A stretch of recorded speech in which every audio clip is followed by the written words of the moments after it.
ബിസ്മില്ലാഹി അസ്സലാമു അലൈക്കും വറഹ്മത്തുള്ളാഹി വബറകാതുഹു. ബിസ്മില്ലാഹിർ റഹ്മാനിർ റഹീം. ഇന്നൽ ഹംദുലില്ലാഹ് നഹ്മദുഹു വനസ്തഈനുഹു വനസ്തഗ്ഫിറുഹു വനുഅ്മിനു ബിഹി വനതവക്കലു അലൈഹി വനഊദു ബില്ലാഹി മിൻ ശുറൂരി അൻഫുസിനാ വമിൻ സയ്യിആതി അഅമാലിനാ മൻ യഹ്ദിഹില്ലാഹു ഫലാ മുളില്ല ലഹു വമൻ യുളിൽ ഫലാ ഹാദിയ ലഹു വഅശ്ഹദു അൻ ലാ ഇലാഹ ഇല്ലല്ലാഹു വഹ്ദഹു ലാ ശരീക ലഹു വഅശ്ഹദു അന്ന മുഹമ്മദൻ അബ്ദുഹു വറസൂലുഹു. അല്ലാഹുമ്മ സ്വല്ലി അലാ മുഹമ്മദിൻ വഅലാ ആലി മുഹമ്മദ് കമാ സ്വല്ലൈത അലാ ഇബ്രാഹിമ വഅലാ ആലി ഇബ്രാഹിം ഇന്നക ഹമീദും മജീദ്. അല്ലാഹുമ്മ ബാരിക് അലാ മുഹമ്മദിൻ വഅലാ ആലി മുഹമ്മദ് കമാ ബാരക്ത അലാ ഇബ്രാഹിമ വഅലാ ആലി ഇബ്രാഹിം ഇന്നക ഹമീദും മജീദ്. അമ്മാ ബഅദ്. അല്ലാഹു സുബ്ഹാനഹു വ തആലയുടെ മഹത്തായ അനുഗ്രഹമാണ് നമ്മൾ ഓരോ ദിവസം രാവിലെ നല്ല ആരോഗ്യത്തോടെ ആഫിയത്തോടെ എഴുന്നേൽക്കാൻ എന്നുള്ളത്. ഞാനും നിങ്ങളും ആത്മാർത്ഥമായിട്ട് സ്വയം വിമർശിച്ച് നോക്കുക. നമ്മൾ എത്ര പേര് ഇന്ന് രാവിലെ എഴുന്നേൽക്കുമ്പോൾ അൽഹംദുലില്ലാ അല്ലദീ അഹ്യാന ബഅദ മാ അമാതന വഇലൈഹി നുശൂർ, നമ്മൾ എത്ര പേര് ആത്മാർത്ഥമായിട്ട് പ്രാർത്ഥിച്ചിട്ടുണ്ട് സഹോദരന്മാരെ. മുഹമ്മദ് നബി സല്ലല്ലാഹു അലൈഹി വസല്ലമ ജീവിതത്തിൽ എപ്പോഴും നിരന്തരമായിട്ട് രാവിലെയും വൈകുന്നേരമുള്ള ദിക്റുകളുണ്ട്, അദ്കാറുകളുണ്ട്, ദുആകളുണ്ട്. അതിലൊന്ന് ഹിദായത്തിന് വേണ്ടിയാണെങ്കിൽ രണ്ടാമത് ഏറ്റവും കൂടുതൽ പ്രാർത്ഥിച്ചത് ആഫിയത്തിന് വേണ്ടിയിട്ടാണ്, ആരോഗ്യത്തിന് വേണ്ടിയിട്ടാണ്. അല്ലാഹുമ്മ അസ്അലുക്കൽ അഫ്വ വൽ ആഫിയ ഫിദ് ദുനിയ വൽ ആഖിറ. അല്ലാഹുമ്മ ആഫിനി ഫി ബദനി, അല്ലാഹുമ്മ ആഫിനി ഫി സമഇ, അല്ലാഹുമ്മ ആഫിനി ഫി ബസ്രി.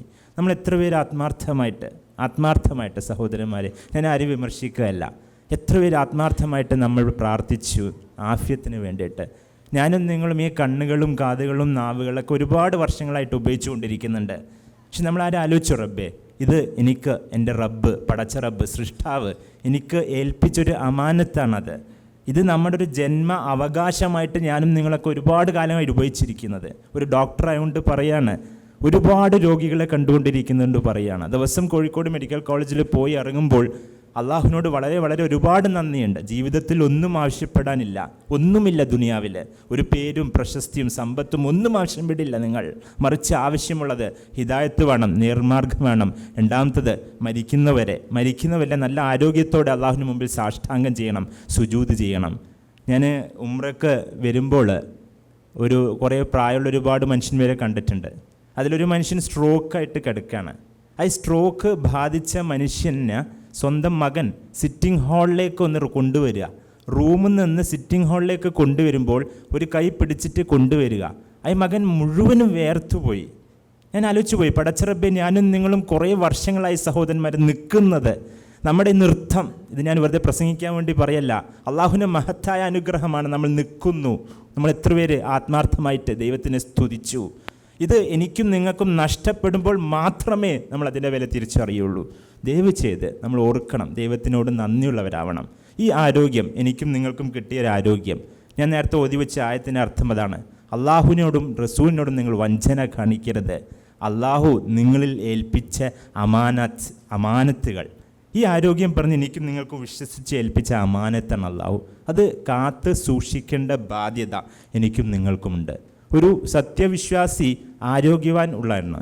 അള്ളാഹ്ക്ക് ഏറ്റവും ഇഷ്ടമുള്ളത് നല്ല ആരോഗ്യം ഉള്ള ഒരു വിശ്വാസിയാണ്, ആരോഗ്യമില്ലാത്തല്ല. മുഹമ്മദ് നബി സല്ലല്ലാഹു അലൈഹി വസല്ലം പറഞ്ഞതാണ്, ദീർഘായുസ് ലഭിക്കുകയും സൽക്കർമ്മം ചെയ്തവരാരോ അവരാണ് ഉത്തമന്മാർ.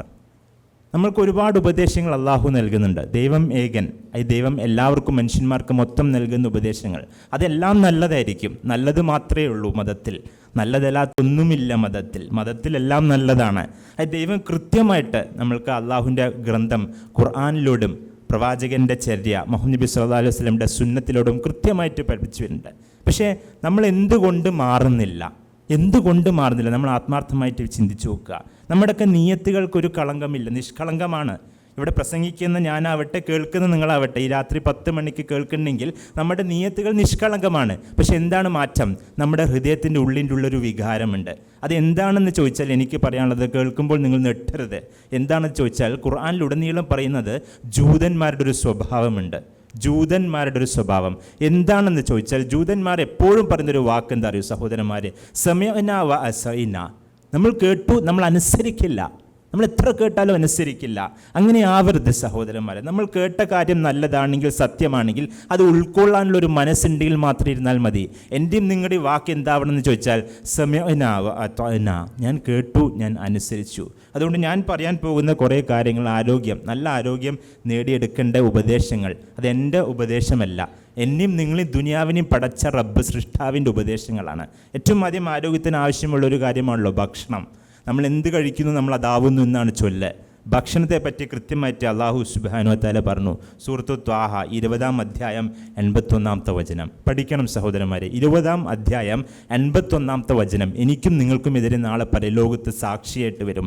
എന്താണ് ആയത്ത് പറയുന്നറിയോ? കുലൂ മിൻ ത്വയ്യിബാതി മാ റസഖ്നാകും വലാ തത്ഗൗ ഫീ. പടച്ചറബ് അള്ളാഹു പറയാണ്, നമ്മുടെ സൃഷ്ടാവ് പറയാണ്, നിങ്ങൾ ഭക്ഷണം കഴിച്ചോളൂ, നാം നൽകിയ ഭക്ഷണം നിങ്ങൾ കഴിച്ചോളൂ, പക്ഷെ നിങ്ങൾ അതിര് ലംഘിക്കരുത്. നിങ്ങൾ അലിച്ചു നോക്കുക, അള്ളാഹു പറഞ്ഞ അതിര് ലംഘിക്കരുത്. അതിര് ലംഘിച്ചാൽ അള്ളാഹുവിൻ്റെ ശാപകോപമുണ്ടാകും. കൃത്യമായിട്ട് പറഞ്ഞു സഹോദരന്മാരെ. നമ്മൾ അള്ളാഹുവിനെ മാത്രം വിളിച്ച് പ്രാർത്ഥിക്കേണ്ടവരാണ്. എല്ലാത്ത പ്രാർത്ഥന ശിർക്കാണ് നമ്മൾക്കറിയാം. അതേ പടച്ചറബ് അതേ ഖുർആനിൽ പറഞ്ഞ മറ്റു വചനമാണിത്. അതാ ഞാൻ നേരത്തെ പറഞ്ഞത്, ജൂതന്മാരുടെ ഒരു സ്വഭാവം എനിക്കും നിങ്ങൾക്കുമുണ്ട്. നമുക്ക് ആവശ്യമുള്ള ആയത്തുകൾ നമ്മുടെ ജീവിതത്തിലേക്ക് എടുക്കും, ആവശ്യമില്ലാത്ത ആയത്ത് അങ്ങനെ തള്ളിക്കളിയും. ദയവ് ചെയ്ത് അങ്ങനെ ആവരുത്. അള്ളാഹു കൃത്യമായിട്ട് സൂറത്തുൽ അറാഫിൽ പറഞ്ഞു, കുലു വഷ്റബു വലാ തുസ്രിഫു ഇന്നഹു ലാ യുഹിബ്ബുൽ മുസ്രിഫീൻ. അള്ളാഹ് പറയാണ്, നിങ്ങൾ ഭക്ഷണം കഴിച്ചോളൂ, നിങ്ങൾ വെള്ളം കുടിച്ചോളൂ, കുഴപ്പമൊന്നുമില്ല. അള്ളാഹ് പറഞ്ഞു അതിര് ലംഘിക്കരുത്. അതിര് ലംഘിക്കുന്നവരെ അള്ളാഹ്ക്ക് ഇഷ്ടമല്ല. ധൂർത്തനാവട്ടെ സഹോദരന്മാരെ. നിങ്ങൾക്ക് താടി ഉണ്ടാവും, ഹിജാബ് ധരിക്കും, നിങ്ങൾ പ്രസിഡൻ്റ് ആവും, സെക്രട്ടറി ആവും, പക്ഷെ പടച്ചറബാണ് സത്യം, അള്ളാഹു എന്നെയും നിങ്ങൾ നോക്കില്ല ധൂർത്തനാണെങ്കിൽ.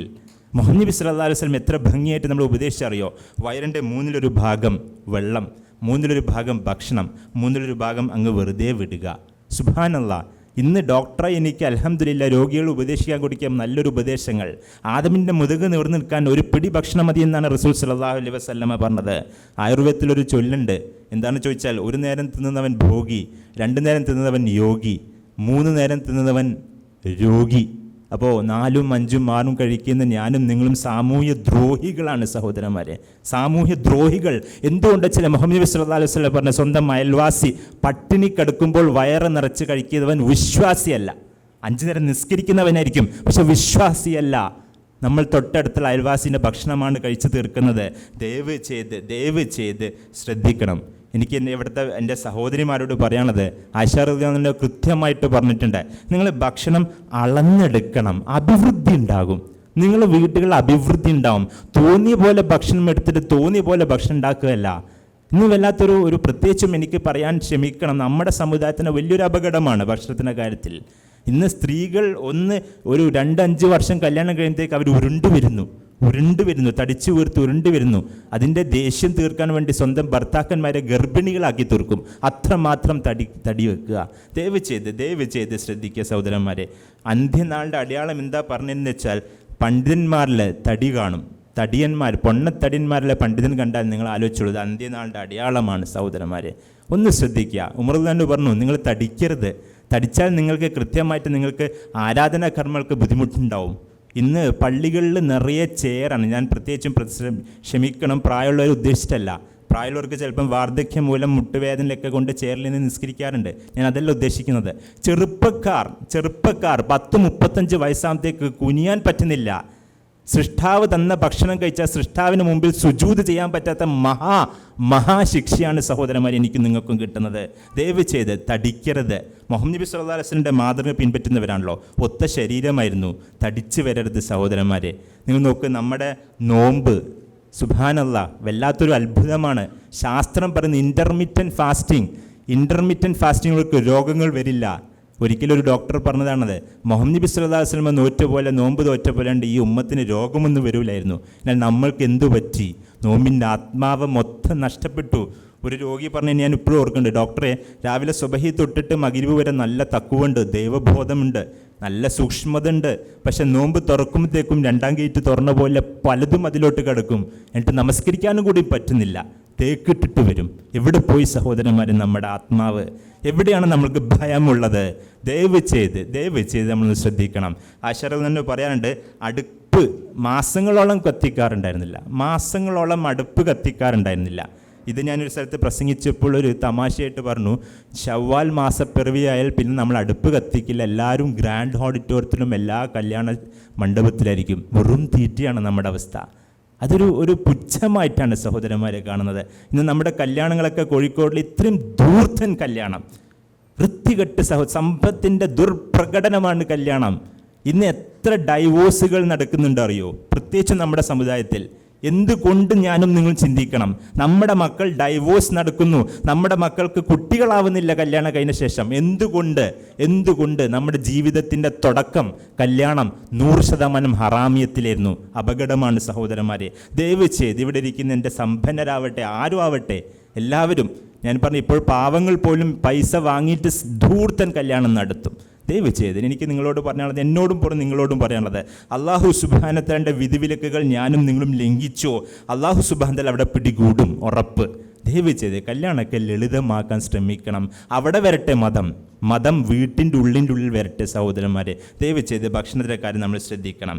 ഇനി എപ്പോഴും കഴിക്കണം എന്നുള്ളതൊരു ചോദ്യമുണ്ട്. രാവിലെ സമയമാണ് നമ്മൾ കൂടുതൽ കഴിക്കേണ്ടത്. ബ്രേക്ക്ഫാസ്റ്റ് അങ്ങനെയാണല്ലോ, ഫാസ്റ്റാണ്. നമ്മൾ 12 മണിക്കൂർ കിടന്നുറങ്ങുകയാണ്. അതിന് 8 മണിക്കൂർ ഉറങ്ങിയ ശേഷം രാവിലെ എഴുന്നേൽക്കുമ്പോൾ അപ്പോഴാണ് കൂടുതൽ കഴിക്കേണ്ടത്. ഉച്ചയ്ക്ക് കഴിക്കാം, രാത്രി കാലങ്ങളിൽ കുറച്ച് കഴിച്ചാൽ മതി. എനിക്കറിയില്ല, ഇപ്പോൾ ഇന്നത്തെ ഈ സമയം തന്നെ എനിക്ക് തെറ്റാണ്, ക്ഷമിക്കണം പറയുന്നത്. ജിദ്ദേൻ്റെ ഒരു സ്ഥിരം പരിപാടിയായിട്ടാണ് മനസ്സിലാക്കുന്നത്. പക്ഷേ ഉറപ്പാണ് സഹോദരന്മാരെ, മുഹമ്മദ് നബി സല്ലല്ലാഹു അലൈഹി വസല്ലം കഴിച്ച സമയം എപ്പോഴാണെന്ന് ചോദിച്ചാൽ വൈകുന്നേര സമയങ്ങളിൽ മഗ്‌രിബിൻ്റെ ശേഷം തന്നെ പെട്ടെന്ന് കഴിച്ച് ലഘുവായിട്ട് വളരെ കുറച്ച് കഴിച്ചത് കിടന്നുറങ്ങാൻ പോകണം, ഒരു പണിയുമില്ല. ഇന്ന് ഒരുപാട് ബിസിനസ്സുകാർക്ക് പ്രമേഹം പ്രഷറൊക്കെ വരുന്നത് ഒരു കാരണം എന്താ ചോദിച്ചാൽ, രാത്രി ഇനി നമ്മൾ കഴിക്കാൻ പോകുന്ന 11:30 നല്ലോണം കഴിക്കും. നാളെ സുബീഹുമില്ല, തഹജ്ജുദുമില്ല, ഒന്നുമില്ലാത്ത അവസ്ഥ.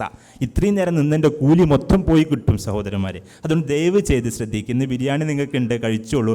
അതിൻ്റെ അളവ് ഒന്ന് ദയവ് ചെയ്ത് കുറയ്ക്കാം, അളവ് കുറച്ച് ശീലിക്കുക. എൻ്റെ ഒരു പ്രസംഗം കേട്ടിട്ട് ഒരു നേരമെങ്കിലും നമ്മളിൽ മാറ്റം ഉണ്ടാവട്ടെ, അല്ലെങ്കിൽ വെറും അപകടം, വെറുതെയാണ് സഹോദരന്മാരെ. പ്രസംഗത്തിന് വിലയിരുത്താനോ പ്രാസംഗിനെ വിലയിരുത്താൻ ദയവ് ചെയ്തിരിക്കരുത്. ഇവിടെ ഞാൻ നിങ്ങളിനി ഇൻഷാ അല്ലാഹ് എപ്പോഴാണ് കാണുക ഒന്നും അറിയില്ല. പക്ഷേ എൻ്റെ വാക്കുകൾ എനിക്കെതിരെ സാക്ഷി വരും, നിങ്ങൾക്കെതിരെ ഓരോരുത്തർക്കും സാക്ഷി വരും. അതുകൊണ്ട് ഭക്ഷണം ക്രമീകരിക്കുക, അതിന് സമയം ക്രമീകരിച്ചാൽ തന്നെ നമുക്ക് ഒരുപാട് ഗുണങ്ങളുണ്ട്. ഇനി എന്ത് കഴിക്കാമെന്നുള്ള ചോദ്യം അള്ളാഹു കൃത്യമായിട്ട് പഠിപ്പിച്ചു. അള്ളാഹു പറഞ്ഞു സൂറത്തുൽ ബഖറയിൽ, യാ അയ്യുഹന്നാസ് കുലൂ മിമ്മാ ഫിൽ അർളി ഹലാലൻ ത്വയ്യിബ. അള്ളാഹു ജനങ്ങളെ എന്ന് വിളിച്ചു, മുസ്ലിങ്ങളെയല്ല, അറബികളെയല്ല, അല്ലെങ്കിൽ ഏത് മുഅ്മിനുകളെ, ജനങ്ങളെന്ന് വിളിച്ചു. എന്നിട്ട് പറഞ്ഞു ഹലാലൻ ത്വയ്യിബൻ, നിങ്ങൾ അനുവദനീയമായത് വിശിഷ്ടമായത് കഴിക്കണം. എന്തൊക്കെയാണ് അനുവദനീയമായത് നമ്മൾ മനസ്സിലാക്കണം. മതത്തിൽ ഇസ്ലാമിൽ ഏറ്റവും ആദ്യം അള്ളാഹു പറഞ്ഞൊരു കാര്യം, നമ്മൾക്ക് എല്ലാവർക്കും ഒരുപാട് സൽക്കർമ്മം ചെയ്യാൻ ആഗ്രഹമുണ്ട്, ശരി, നല്ല തന്നെ. പക്ഷേ ഏറ്റവും ആദ്യം ഞാനും നിങ്ങൾ ചെയ്യേണ്ടത് ദുഷ്കർമ്മത്തിൽ നിന്ന് വിട്ട് നിൽക്കുക, തെറ്റുകളിൽ നിന്ന് വിട്ട് നിൽക്കുക. ഏറ്റവും ആദ്യത്തെ കൽപ്പന എങ്ങനെയാണ് കൊടുത്തത്? വലാ തഖ്റബു ഹാദിഹി ഷജറ, ഈ വൃക്ഷത്തിലേക്ക് സമീപിക്കരുത്. മനുഷ്യൻ്റെ പ്രകൃതി അങ്ങനെയാണ്, തെറ്റ് ചെയ്യരുതെന്ന് പറഞ്ഞാൽ മനുഷ്യൻ തെറ്റ് ചെയ്യും. അങ്ങനെയാണ് മനുഷ്യൻ്റെ പ്രകൃതി. നമ്മൾ സദക്ക കൊടുക്കാൻ ഒരുപാട് തയ്യാറാണ്, പക്ഷെ സ്ത്രീധനം വാങ്ങരുത് എന്ന് പറഞ്ഞാൽ നമുക്കത് പറ്റില്ല. പലിശ വാങ്ങരുതെന്ന് പറഞ്ഞാൽ നമുക്ക് പറ്റില്ല. ലക്ഷക്കണക്കിന് രൂപ ഞാനും നിങ്ങളും സദക്ക കൊടുക്കും. ആദ്യം ചെയ്യേണ്ടത് തെറ്റുകളിൽ നിന്ന് വിട്ടു നിൽക്കണം. അതുകൊണ്ടാണ് നമ്മുടെ കലിമത്തിൻ്റെ തുടക്കം ലാ ഇലാഹ. ഏറ്റവും ആദ്യം മറ്റു ദൈവങ്ങളൊന്നും ദൈവങ്ങളല്ല, ഒറ്റ ദൈവം അള്ളാഹുവിനെ മാത്രമേ ആരാധിക്കാൻ പാടുള്ളൂ. തെറ്റുകളിൽ നിന്ന് പൂർണ്ണാർത്ഥത്തിൽ വിട്ടുക്കണം. നമ്മൾ മനസ്സിലാക്കണം, അള്ളാഹു ഭക്ഷണത്തിൻ്റെ കാര്യത്തിൽ ഒരുപാട് കാര്യങ്ങൾ ഹലാലാക്കിയിട്ടുണ്ട്. എന്നാൽ ഹറാമാക്കിയത് എന്തൊക്കെ കൃത്യമായിട്ട് സൂറത്തുൽ മാഇദയിലെ 3-ാമത്തെ വചനത്തിൽ പഠിപ്പിച്ചു. ഹുർരിമത് അലൈക്കുമുൽ മൈതതു വദമ്മു വലഹമുൽ ഖിൻസീർ, ശവം, രക്തം, പന്നിമാംസം നമ്മളാരും ഇവിടെ ഭക്ഷിക്കാറില്ല. പിന്നെ പറഞ്ഞു മദ്യം, എല്ലാ തിന്മയുടെ വന്നിട്ടില്ല. പടച്ച റബ്ബാണ് സത്യം. അള്ളാഹുവിനെ നമ്മൾ എവിടെയൊക്കെ സൂക്ഷിക്കുന്നു അള്ളാഹുവിൻ്റെ കാവലുണ്ടാവും. അതുകൊണ്ട് പാൽ നിങ്ങൾ കുടിക്കുക. സൂറത്തുൻ നഹ്ലിന് 69-ാമത്തെ വചനം പറഞ്ഞു മിൻ ബുതൂനിഹാ ശറാബ് മുഖ്തലിഫ് അൽവാനുഹു മിൻ ഷിഫാഉൻ ലിന്നാസ്, തേൻ ഷിഫാഉൻ ലിന്നാസ്. നിങ്ങൾ ആലോചിച്ച് നോക്കൂ സഹോദരന്മാരെ, ഞാനും നിങ്ങൾ കുറേ നാളെ ഖുർആൻ ഓതുന്നുണ്ട്. അള്ളാഹു കൃത്യമായിട്ട് പറഞ്ഞ തേൻ്റെ ഗുണങ്ങൾ പറഞ്ഞു. നമ്മൾ എത്ര പേര് തേൻ കുടിക്കുന്നുണ്ട്? ദയവ് ചെയ്ത് അതൊക്കെ ഒരു ശീലമാക്കി വെക്കുക. രാവിലെ എഴുന്നേറ്റ് ഒരു ഗ്ലാസ് വെള്ളത്തിൽ തേൻ കലക്കി കുടിക്കുക. അതിലൊക്കെ ഒരുപാട് ഗുണങ്ങളുണ്ട്. അത് നമ്മൾക്കറിയില്ല. ശാസ്ത്രം അങ്ങോട്ടേക്ക് എത്തിക്കുന്നുണ്ട്. നമ്മൾ മനസ്സിലാക്കണം, ശാസ്ത്രം ഇന്ന് ഡെർമറ്റോളജിയിൽ പഠിപ്പിക്കുന്നുണ്ട് തേൻ്റെ ഗുണങ്ങൾ. തേൻ ഒരു ആൻറ്റിസെപ്റ്റിക്, ആൻറ്റിബയോട്ടിക് കൂടി അതിന് എഫക്റ്റ് വരുന്നുണ്ട്. അള്ളാഹു നേരത്തെ പറഞ്ഞു തന്നിട്ടുണ്ട്. നമ്മളത് കണ്ടില്ല സഹോദരന്മാർ. അതുകൊണ്ട് ദയവ് ചെയ്ത് ഇതൊക്കെ ശീലമാക്കാം. ടേബിൾ മാനസ് ഉണ്ട്, കുറേ ഭംഗിയായ ടേബിൾ മാനസ് മുഹമ്മദ് നബി സല്ലല്ലാഹു അലൈഹി വസല്ലമിൻ്റെ. നബി പറഞ്ഞു ഇരുന്ന് കഴിക്കണം, വലത്തെ കൈ കൊണ്ട് കഴിക്കണം, കൈ കഴുകിയിട്ട് കഴിക്കണം. അതുകൂടാതെ ഒരു കാര്യം പറഞ്ഞു, ഒരുമിച്ചിരുന്ന് കഴിക്കണം, അതിൽ ബർക്കത്തുണ്ടാവും. നമുക്കിന്ന് ശീലമില്ലാത്തൊരു സാധനമാണ് ബാപ്പ ടി വിൻ്റെ മുമ്പിൽ, ഉമ്മ അടുക്കളയിൽ, മകനും മക്കളും കിടക്കയിൽ. ദയവ് ചെയ്ത് നമ്മൾ ഒരുമിച്ചിരുന്ന് കഴിക്കുക. അതിലൊരു ഭംഗി ഉണ്ടാവും. അവിടെ കുടുംബ ബന്ധം വരുന്നുണ്ട്, പരസ്പരം ഷെയറിങ് ഉണ്ട്, അവിടെ ഒരു അള്ളാഹുവിൻ്റെ അനുഗ്രഹമുണ്ട്. അഥവാ ഒരാൾ ഓർക്കും ബിസ്മില്ല, മറന്നുപോയാൽ ബിസ്മില്ല അവ്വലു വൽ ആഖിറു. ഒരാൾ മറന്നുപോയാൽ മറ്റുള്ളവർ ഓർമ്മിപ്പിക്കും. അതിനുശേഷം തിന്നു കഴിഞ്ഞാൽ എല്ലാം തുടച്ച് വൃത്തിയാക്കുക. അൽഹംദുലില്ലാ. എന്തൊരു ഭംഗിയാണ് സഹോദരന്മാരെ ഈ ടേബിൾ മാനസൊക്കെ നമ്മുടെ ജീവിതത്തിൽ ഉൾപ്പെടുത്തുക. ഇന്ന് പ്രമേഹം, പ്രഷർ, കൊളസ്ട്രോൾ, കിഡ്നി രോഗങ്ങൾ ഒരുപാട് വർദ്ധിച്ചു വരുന്ന നേരത്തെ പറഞ്ഞു കേട്ടു. ഇതിനൊരു പ്രധാനപ്പെട്ട കാരണം എന്താണെന്ന് ചോദിച്ചാൽ എക്സസൈസ് ഇല്ല, വ്യായാമക്കുറവ്. ഇന്ന് നമ്മളൊക്കെ വല്ലാത്തൊരു ഇപ്പോൾ ഒരു പുതിയ സ്മോക്കിംഗ് എന്നാണ് പുതിയ പേര്, സ്മോക്കിംഗ്. ന്യൂ സ്മോക്കിംഗ് എന്താ ചോദിച്ചാൽ സിറ്റിംഗ്, ഇരുത്തം. ഒരു മനുഷ്യൻ 2 മണിക്കൂർ ഒറ്റയടിക്ക് ഇരുന്നാൽ അദ്ദേഹത്തിൻ്റെ 22 മിനിറ്റ് നഷ്ടപ്പെട്ടു. ഒരു സിഗരറ്റ് വലിച്ചാൽ 11 മിനിറ്റേ നഷ്ടപ്പെടുന്നുള്ളൂ. ഇരുത്തം. എനിക്കറിയാം, എൻ്റെ ബാപ്പയൊക്കെ പണ്ട് സൈക്കിളിൽ എന്നെ കൊണ്ടാക്കിയത് സ്കൂളിലേക്ക്.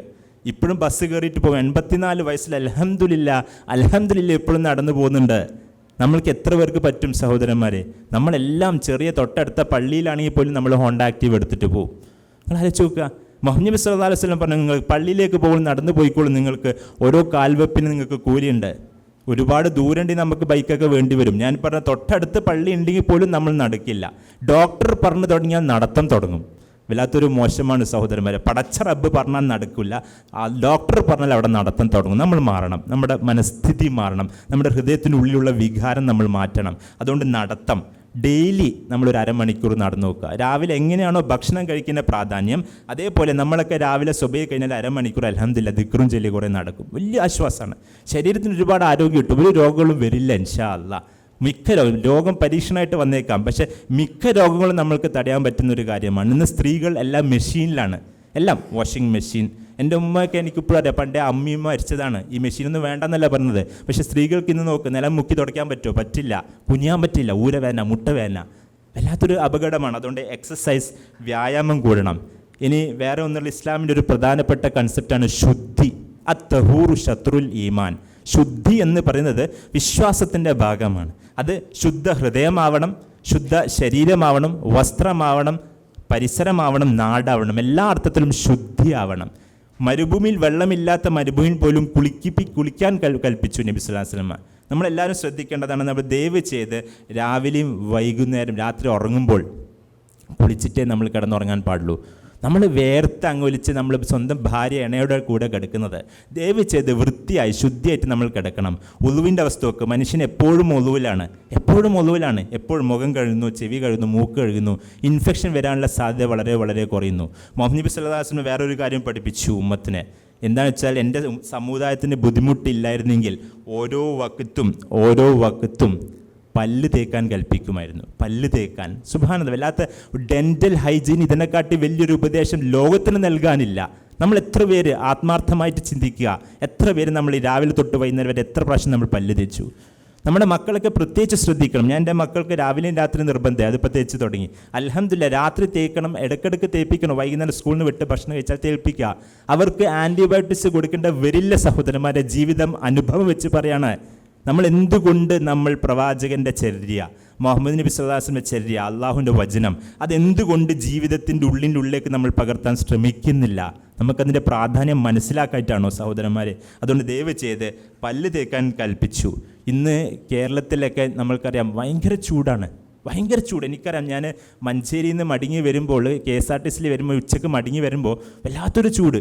ഒരു ഗ്ലാസ് വെള്ളം കുടിച്ചാൽ അൽഹംദുലില്ലാ മനസ്സിൽ നിന്ന് വരും. അൽഹംദുലില്ലാ, അത്രമാത്രം ചൂടാണ് കേരളത്തിൽ. ഇത് എന്തുകൊണ്ട് സംഭവിക്കുന്നു? വെറുതെ നമ്മൾ റബ്ബിനെ പറയരുത്, പടച്ച റബ്ബിനെ പറയരുത്, സൃഷ്ടാവിനെ പറയരുത്. അള്ളാഹു കൃത്യമായിട്ട് സൂറത്ത് റൂമിലെ 41-ാമത്തെ വചനത്തിൽ പഠിപ്പിച്ചു, ലഹറൽ ഫസാദു ഫിൽ ബർരി വൽ ബഹർ ബിമാ കസബത് ഐദിൻ നാസ്. എൻ്റെയും നിങ്ങളുടെയും കരങ്ങളാണ് കാരണം. വലിയ വലിയ കെട്ടിടങ്ങൾ നമ്മൾക്ക് ഉണ്ടാക്കണം, വലിയ റോഡുകൾ ഉണ്ടാക്കണം, മരം നശിപ്പിക്കുന്നു നമ്മൾ അയച്ചു നോക്കുക. നബി സല്ലല്ലാഹു അലൈഹി വസല്ലം എന്താ പറഞ്ഞത്? നിങ്ങൾ യുദ്ധത്തിന് പോകുമ്പോൾ പോലും നിങ്ങൾ ഒരു മരം നശിപ്പിക്കരുത്. നിങ്ങൾ അന്ത്യനാളായാൽ പോലും ഒരു മരം നടുക, അതിൽ വലിയ പുണ്യമുണ്ട്. ഇന്ന് മരത്തിൻ്റെ വില എനിക്കും നിങ്ങൾക്കും അറിയില്ല സഹോദരന്മാരെ. എപ്പോഴാണ് അറിയാനറിയോ? നമ്മൾക്ക് അല്ലാഹു സുബ്ഹാനഹു വ തആല കാത്തുരക്ഷിക്കുമാറാകട്ടെ. നമ്മൾ ആർക്കെങ്കിലും ഒരു ഹോസ്പിറ്റലിൽ പോയി കിടക്കേണ്ട ഗതികേട് വന്നാൽ, ഒരു വെന്റിലേറ്ററിൽ ഇട്ടാൽ, ഒരു ഓക്സിജൻ മൂക്കിൽ വെച്ചാൽ, അന്ന് നമ്മൾ ATM പൈസ കൊടുക്കുമ്പോൾ അന്ന് നമ്മൾ അള്ളാഹുവിനെ ഓർക്കും.